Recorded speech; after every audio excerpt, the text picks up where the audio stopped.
पिछले video class में आप लोगों ने धातुओं के भौतिक गुण, रासायनिक गुण और कुछ यौगिकों जैसे आयनिक यौगिकों के गुणधर्मों के बारे में पढ़ा। आज का हमारा टॉपिक है धातुओं की प्राप्ति या ऑकरेंस ऑफ मेटल्स। पृथ्वी की सतह पर या पृथ्वी के क्रस्ट भाग में, भूपर्पटी में अनेक धातुओं के यौगिक पाए जाते हैं जिनसे हम धातुओं को प्राप्त कर सकते हैं या धातुओं को प्राप्त करते हैं। धातुओं के ऐसे यौगिक जो अर्थ क्रस्ट में सामान्यतया उपस्थित होते हैं उन्हें हम खनिज या मिनरल्स कहते हैं। ऐसे यौगिकों को मिनरल्स कहते हैं। जैसे सोडियम धातु के अनेक मिनरल हैं। जो महत्वपूर्ण है वो NaCl है, या दूसरा है सोडियम का बाइकार्बोनेट यानी HCO3, ये कहीं कहीं पर क्षारीय मिट्टी में मिलता है, या सोडियम का कार्बोनेट है Na2CO3, ये यौगिक हैं। तो ये सोडियम धातु के खनिज हैं।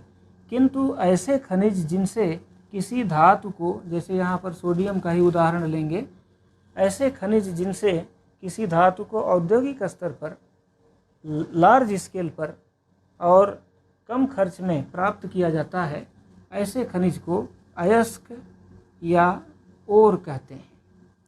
ओर खनिज और अयस्क में अंतर समझना आवश्यक है। परीक्षा की दृष्टि से भी ये बहुत महत्वपूर्ण है। खनिज और अयस्क में अंतर स्पष्ट कीजिए। किसी धातु के ऐसे यौगिक जो पृथ्वी की सतह पर बहुतायत में मिलते हैं उन्हें हम खनिज कहते हैं। किंतु ऐसे खनिज जिनसे हम किसी धातु को औद्योगिक स्तर पर प्राप्त करते हैं अयस्क कहलाते हैं। जैसे सोडियम का अयस्क सोडियम क्लोराइड था NaCl, जो समुद्र में बहुतायत में मिलता है। ऐसे ही एल्युमिनियम का एक अयस्क है Al2O3 2H2O, जिसे बॉक्साइट कहते हैं। ये बॉक्साइट का सूत्र है। बहुत बार आपसे प्रश्न पूछा गया है कि बॉक्साइट का सूत्र लिखिए, या एल्युमिनियम का प्रमुख अयस्क कौन सा है, तो ये बॉक्साइट है। इसी तरह कॉपर का जो अयस्क है Cu, तांबा आप जानते हैं ये भूरे रंग की धातु होती है, तो ये तांबा का जो प्रमुख अयस्क है CuFeS2, इसको कहते हैं कैल्कोपायराइट। कैल्कोपायराइट।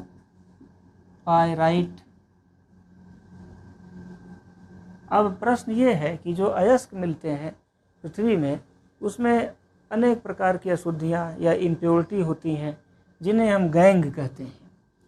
इन ऐसी अशुद्धियों को गैंग या इम्प्योरिटी कहते हैं। कौन कौन सी इम्प्योरिटी होती है? अयस्कों में प्रायः बालू है, कंकड़ पत्थर है, मिट्टी है, इनकी अशुद्धि होती है जिन्हें हम गैंग या इम्प्योरिटी कहते हैं। तो अयस्क को सर्वप्रथम पृथ्वी से प्राप्त करने के पश्चात उसे शुद्ध करना आवश्यक होता है। अयस्क को गैंग या इम्प्योरिटी से मुक्त करने की जो प्रक्रिया है उसे अयस्क का समृद्धिकरण कहते हैं। अयस्क का समृद्धिकरण, यहाँ पर एक टॉपिक हम लिखेंगे, अयस्क का समृद्धिकरण।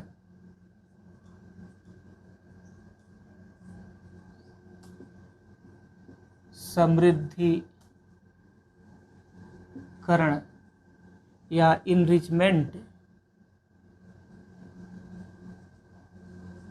Enrichment of ores. पृथ्वी से जो अयस्क प्राप्त होते हैं, हमने पहले ही बताया, उसमें गैंग या इम्प्योरिटी होती है, जिसमें मुख्य रूप से बालू के रूप में या मिट्टी के रूप में, कंकड़ पत्थरों के रूप में अशुद्धियाँ होती हैं। इन्हें पृथक करने की संपूर्ण विधि को अयस्क का समृद्धिकरण कहते हैं। अयस्कों की प्रकृति के आधार पर समृद्धिकरण की प्रक्रिया 2-3 प्रकार से होती है।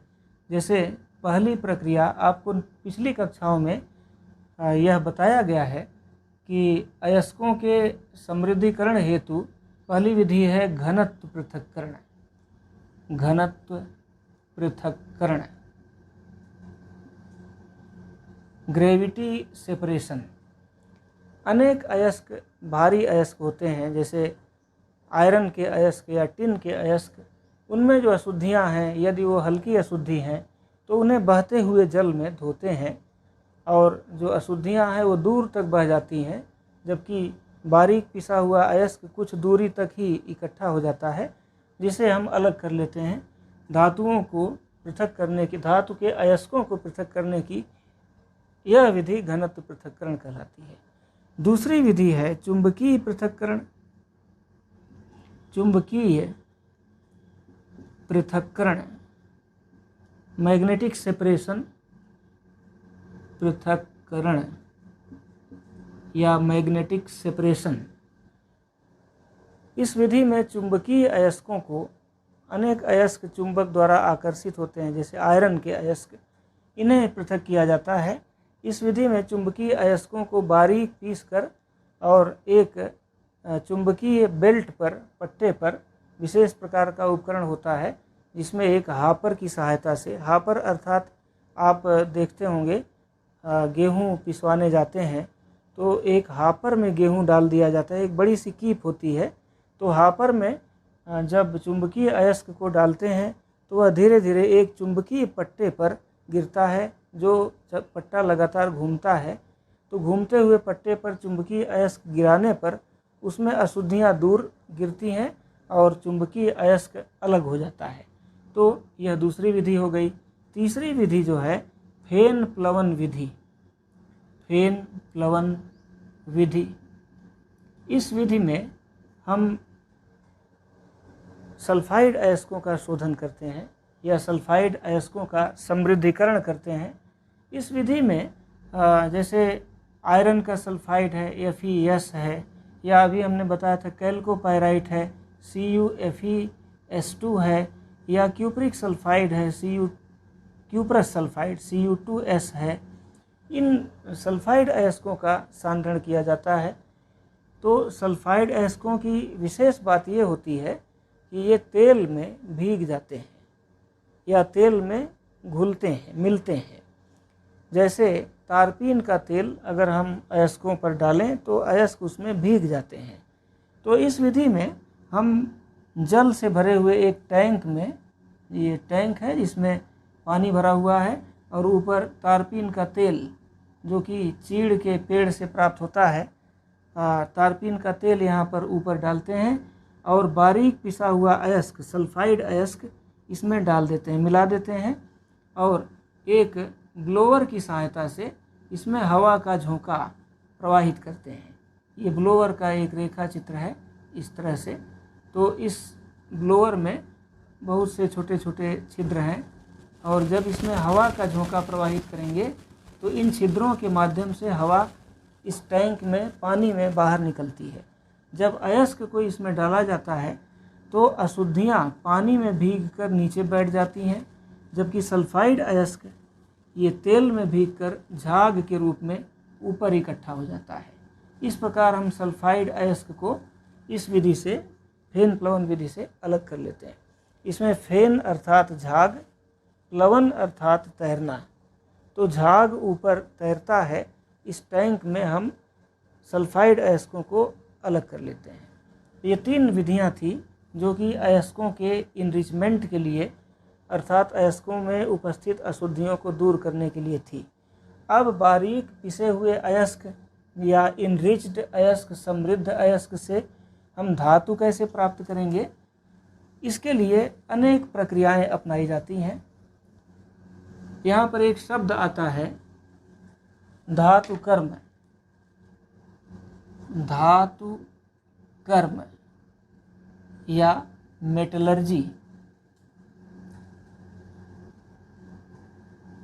मेटलर्जी या धातु कर्म रसायन विज्ञान की वह शाखा है जिसके अंतर्गत किसी शुद्ध अयस्क, अभी हम समझा रहे थे इनरिच्ड अयस्क से शुद्ध धातु प्राप्त की जाती है। ऐसी समस्त प्रक्रिया सम्मिलित रूप से धातु कर्म कहलाती है, जिसमें इनरिच्ड या समृद्ध अयस्क से शुद्ध धातु प्राप्त की जाती है।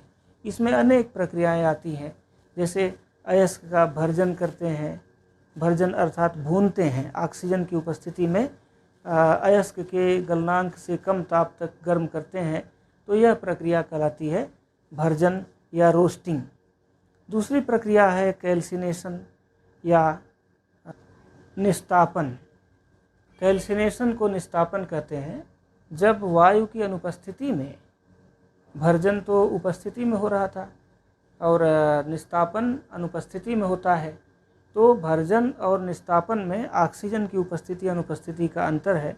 जब वायु की अनुपस्थिति में किसी अयस्क को हम उसके गलनांक से कम ताप तक गर्म करते हैं, तो इस दशा में उसका अपघटन होता है और जैसे ऑक्साइड प्राप्त हो जाते हैं, तो हम इस विधि को कैल्सिनेशन या निस्तापन कहते हैं।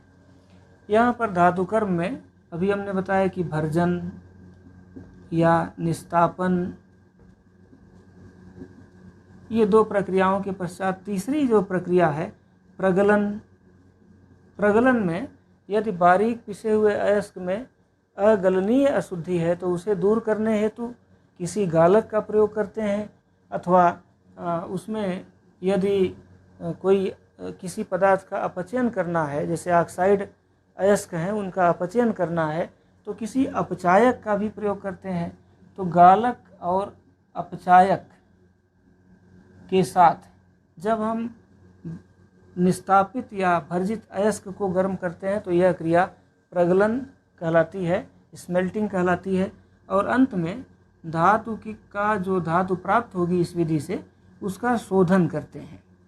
तो ये तो मैं अतिरिक्त समझा रहा था। ये सभी प्रक्रियाएं धातुकर्म के स्टेप्स हैं। पुनः सुनिए, धातुकर्म किसे कहते हैं? शुद्ध अयस्क से शुद्ध धातु प्राप्त करने की समस्त प्रक्रिया को सम्मिलित रूप से धातुकर्म कहते हैं। अर्थात धातुकर्म के अंतर्गत हम आगे पढ़ेंगे कि विभिन्न धातुएं कैसे प्राप्त की जाती हैं। आपने सक्रियता श्रेणी के बारे में भी पढ़ा है, धातुओं की सक्रियता श्रेणी, जिसमें आपको ये बताया जा चुका है कि कुछ धातुएं बहुत ही सक्रिय हैं, पोटेशियम, सोडियम, मैग्नीशियम, एल्युमिनियम या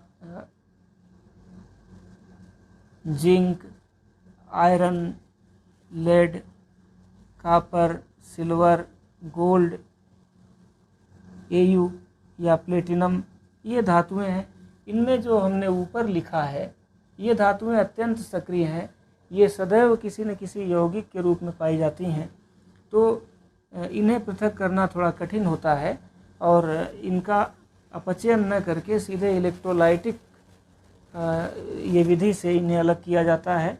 इसकी चर्चा हम बाद में करेंगे। ये जो मध्य के यौगिक हैं सक्रियता श्रेणी में, ये ऑक्साइड, सल्फाइड या कार्बोनेट के रूप में अयस्कों में पाए जाते हैं, तो इन्हें अलग करने की भी अलग विधि है।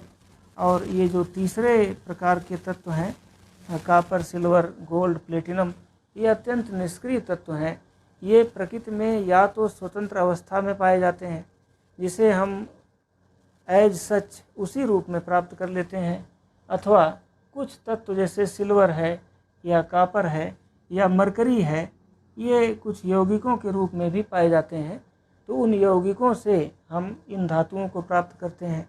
सक्रियता श्रेणी में ये धातुएं बहुत नीचे हैं। तो हमारा एक एक करके ये 3 टॉपिक होगा। पहला है सक्रियता श्रेणी में नीचे स्थित धातुओं का निष्कर्षण। सक्रियता श्रेणी में नीचे स्थित धातुएं,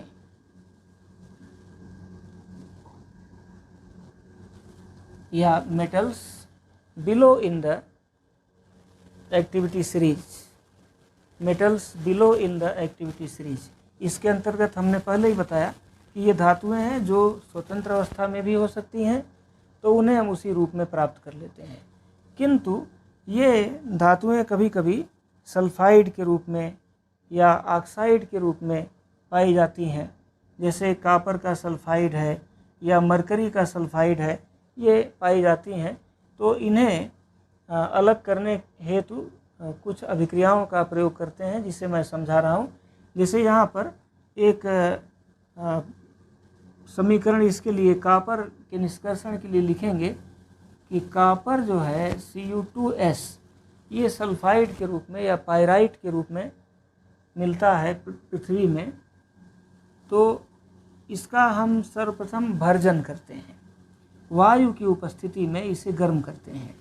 तो इसे O2 की उपस्थिति में गर्म करेंगे तो 2Cu2S plus 3O2 is equal to 2Cu2O plus 2SO2 और जब कॉपर के ऑक्साइड को हम गर्म कर देते हैं तो ऑक्सीजन बाहर निकल जाती है, हमें कॉपर प्राप्त होता है। अभिक्रिया इस प्रकार होती है 2Cu2O प्लस Cu2S ये क्यूप्रस सल्फाइड से क्यूप्रस ऑक्साइड का रिएक्शन होता है इज इक्वल टू 6Cu और प्लस SO2 ये सल्फर का डाइऑक्साइड है।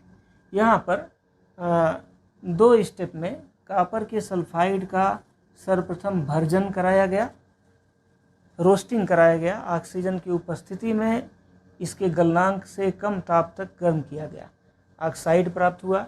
ऑक्साइड को पुनः जब सल्फाइड के साथ गर्म किया गया तो हमें कॉपर धातु प्राप्त हो जाती है। दूसरा जो समीकरण है वो मर्क्यूरिक सल्फाइड का है 2Hg2S प्लस 3O2 इसे कहते हैं सिनाबार।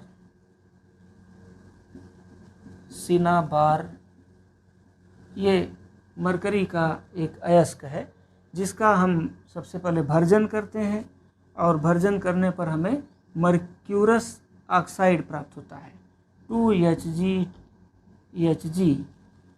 2S नहीं बल्कि ऑक्साइड Hg2O प्लस 2SO2 ये समीकरण संतुलित है। इसमें सल्फर जो था ऑक्साइड बना के निकल गया, SO2 गैस होती है। और जब इस धातु के ऑक्साइड को हम गर्म करते हैं Hg2O जब केवल गर्म कर देंगे 2Hg2O is equal to 4Hg और प्लस O2 हमें ये मरकरी धातु प्राप्त हो जाती है। तो कॉपर और मरकरी जैसी धातुओं को जो कि सक्रियता श्रेणी में नीचे स्थित हैं, इन्हें हम ऑक्साइड बना करके और ऑक्साइड को गर्म करके दो विधियों से प्राप्त कर लेते हैं। हमारा अगला टॉपिक है ऐसी धातुएं जो सक्रियता श्रेणी के मध्य में स्थित हैं। अभी ये ऊपर था नीचे स्थित धातुओं के बारे में बताया गया। अब मध्य में स्थित धातुओं, मध्य में जैसे जिंक है, आयरन है, लेड है, इन धातुओं का निष्कर्षण हम कैसे करेंगे तो इसे आप समझने का प्रयास करें। सक्रियता श्रेणी के मध्य में, श्रेणी के मध्य में स्थित धातुएं, ये सेकंड है। मेटल्स जो कि मध्य में स्थित हैं, in the metals middle in the activity series. ये जो धातुएं हैं प्रायः या तो सल्फाइड के रूप में या कार्बोनेट के रूप में या ऑक्साइड के रूप में प्रकृति में पाई जाती हैं। तो इन्हें थोड़ा ये सक्रिय धातुएं हैं, तो इन धातुओं के अयस्कों से धातु प्राप्त करने हेतु हम सबसे पहले इन धातुओं का भर्जन अथवा निस्तापन करके ऑक्साइड प्राप्त करते हैं और ऑक्साइड से हम अपचयन द्वारा धातु प्राप्त कर लेते हैं। जैसे एक उदाहरण से हम समझाएंगे।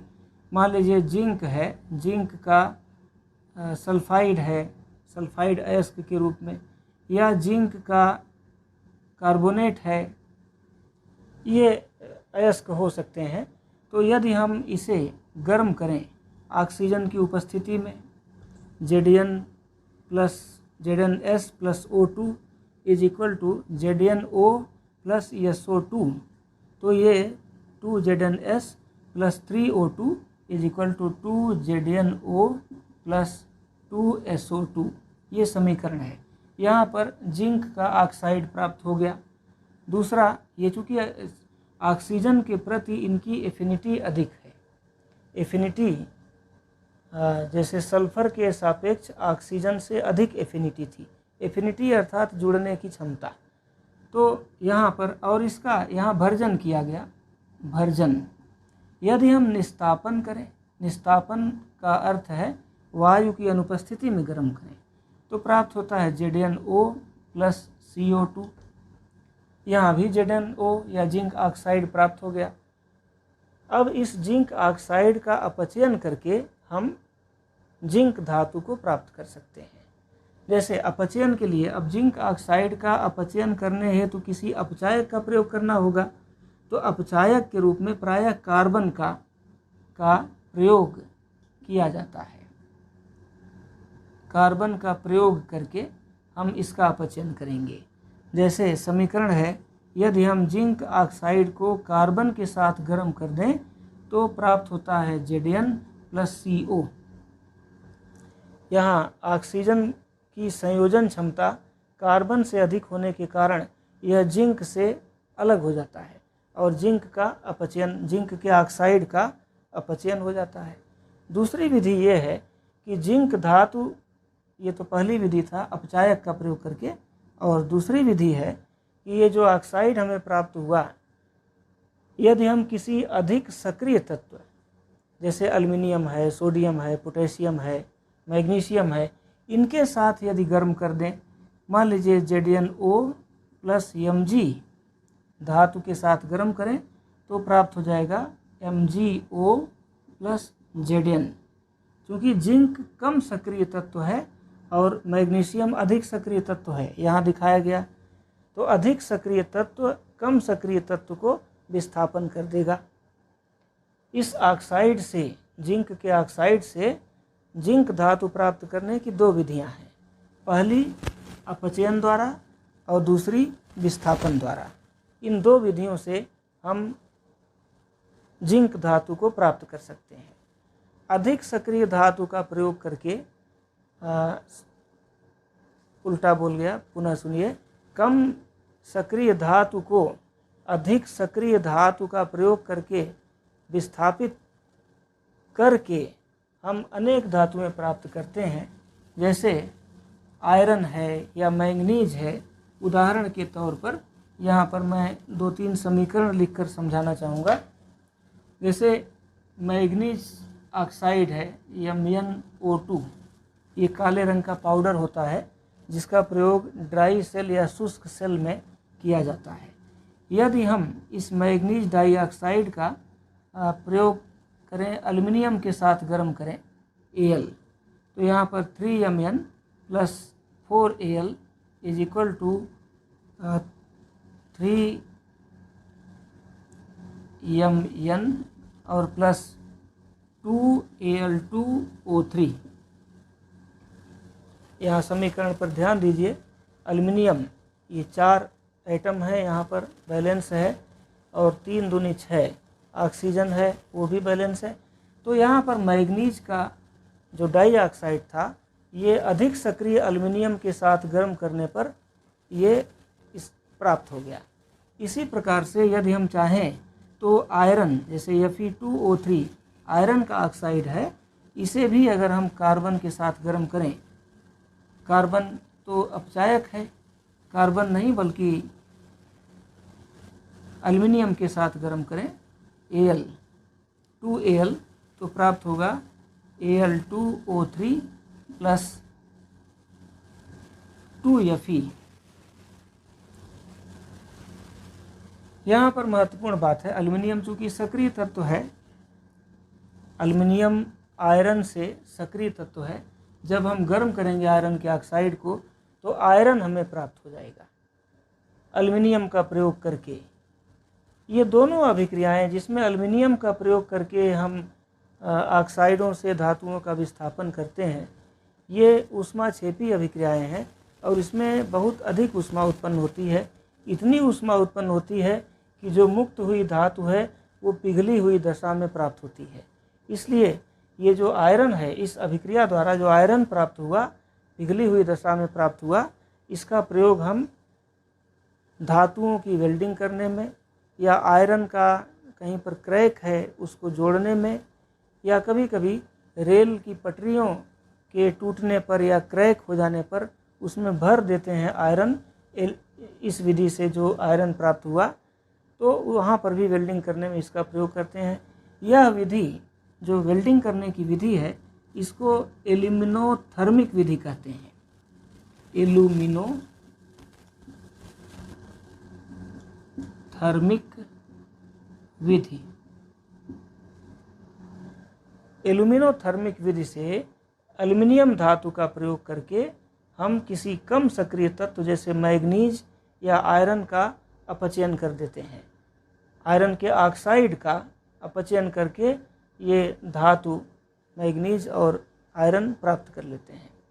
इसके पश्चात तीसरी विधि सक्रियता श्रेणी के ऊपर स्थित धातुएं, metals on the top of activity series, जो हैं सक्रियता श्रेणी के ऊपर। यहाँ पर थर्ड जो हेडिंग है इसको समझाना चाहूँगा, ऊपर स्थित धातुएं, थर्ड। तो ऊपर कौन कौन सी धातु हैं? आपने इसके पहले भी पढ़ा कि जो सोडियम है, पोटेशियम है, मैग्नीशियम है या एल्युमिनियम है, ये बहुत ही सक्रिय तत्व हैं। ये इतने सक्रिय हैं कि सामान्य अभिकर्मकों से भी क्रिया कर जाते हैं, इसलिए ये कभी भी स्वतंत्र दशा में नहीं प्राप्त होते। इन धातुओं को प्राप्त करने हेतु हम इन धातुओं के यौगिकों जैसे सोडियम क्लोराइड, ये सोडियम का यौगिक है, एल्युमिनियम का यौगिक है Al2O3 एल्यूमिना, इन पदार्थों के गलित अवस्था में वैद्युत अपघटन द्वारा इन धातुओं को प्राप्त करते हैं। जैसे 2NaCl अगर हम इलेक्ट्रोलाइसिस करा दें, इलेक्ट्रोलाइसिस, तो हमें 2Na ये कैथोड पर प्राप्त होता है और ये क्लोरीन प्लस Cl2 ये एनोड पर प्राप्त होती है। इसी प्रकार अगर हम Al2O3 को मान लीजिए 2Al2O3 इलेक्ट्रोलाइसिस कराएं तो कैथोड पर 4Al और एनोड पर प्लस 3O2 ये अलग अलग प्राप्त होते हैं। कैथोड पर ये धातु प्राप्त हो जाती है। तो यदि हमें ये सक्रिय तत्वों का निष्कर्षण करना हो तो हम क्या करेंगे? गलित दशा में, गलित अर्थात फ्यूज्ड कंडीशन में इसे गर्म करके पिघला देंगे और वैद्युत अपघटन करा देंगे, जिससे ये धातुएं हमें प्राप्त हो जाती हैं। इसके पश्चात अगला जो धातुकर्म का जो टॉपिक है, धातुओं का शोधन। धातु को हम शुद्ध कैसे करेंगे, शुद्ध धातु प्राप्त कैसे करेंगे? तो शुद्ध धातु प्राप्त करने की कई विधियां हैं, जिसमें विद्युत अपघटनी विधि या इलेक्ट्रोलाइटिक मेथड ये महत्वपूर्ण मेथड है। तो इसी को हम यहाँ समझाएंगे, electrolytic method of refining of metals. धातुओं को शुद्ध करने की इलेक्ट्रोलाइटिक विधि, विद्युत अपघटनी विधि। इस विधि में हम एक बड़े से टैंक को वोल्टामीटर बनाते हैं और अशुद्ध धातु की प्लेट को, अशुद्ध जो धातु है उसकी प्लेट को हम एनोड बना देते हैं, जबकि शुद्ध धातु की प्लेट को कैथोड बनाते हैं। हम बैटरी की सहायता से माइनस, ये है ऋण प्लेट, और इससे जोड़ देते हैं इस कैथोड को, और ये पॉजिटिव प्लेट जो है धनावेशित प्लेट, इसको जोड़ देते हैं एनोड से। तो शुद्ध धातु की प्लेट को यहाँ पर बनाया गया कैथोड, और यहाँ पर है प्योर मेटल। जैसे मान लीजिए कापर की शुद्ध धातु को कैथोड बना दिया गया, और कापर की ही अशुद्ध कॉपर को यहाँ पर लिखेंगे इम्प्योर, IMPURE। इम्प्योर कॉपर की प्लेट को हम यहाँ पर एनोड बनाते हैं और इन दोनों के मध्य में कॉपर सल्फेट का विलयन रख देते हैं, CuSO4 का एक्वस सॉल्यूशन रख देते हैं और इसमें विद्युत धारा प्रवाहित करते हैं इस सेल की सहायता से। तो एनोड से कॉपर के परमाणु आयन के रूप में Cu++ आयन के रूप में निकलकर कैथोड पर जाकर डिपॉजिट होते हैं, जमा होते हैं। इस प्रकार यहाँ पर मुक्त होता है कॉपर। ये प्लेट धीरे धीरे मोटी होती जाती है और यह प्लेट धीरे धीरे समाप्त होती है। जो अशुद्धियाँ हैं वो नीचे इकट्ठा होती हैं एनोड मड, एनोड का मड अर्थात कीचड़, एनोड मड, इसको हिंदी में कहते हैं एनोड पंक। एनोड पंक के रूप में जो अशुद्धियाँ हैं वो बर्तन में नीचे एकत्र होती हैं, जबकि शुद्ध धातु के रूप में कैथोड प्लेट धीरे धीरे मोटी होती चली जाती है। इस प्रकार विद्युत धारा प्रवाहित करने पर अशुद्ध प्लेट से शुद्ध प्लेट की ओर कॉपर के परमाणु इकट्ठा होते हैं। इस विधि से हम अनेक धातुओं, copper, silver, gold, nickel, platinum, सभी धातुओं का शोधन कर सकते हैं, रिफाइनिंग कर सकते हैं। आज के लिए इतना ही। इसके पश्चात एक और टॉपिक है संक्षारण, जो कि अगले वीडियो में मैं आपको प्रस्तुत करूंगा। धन्यवाद।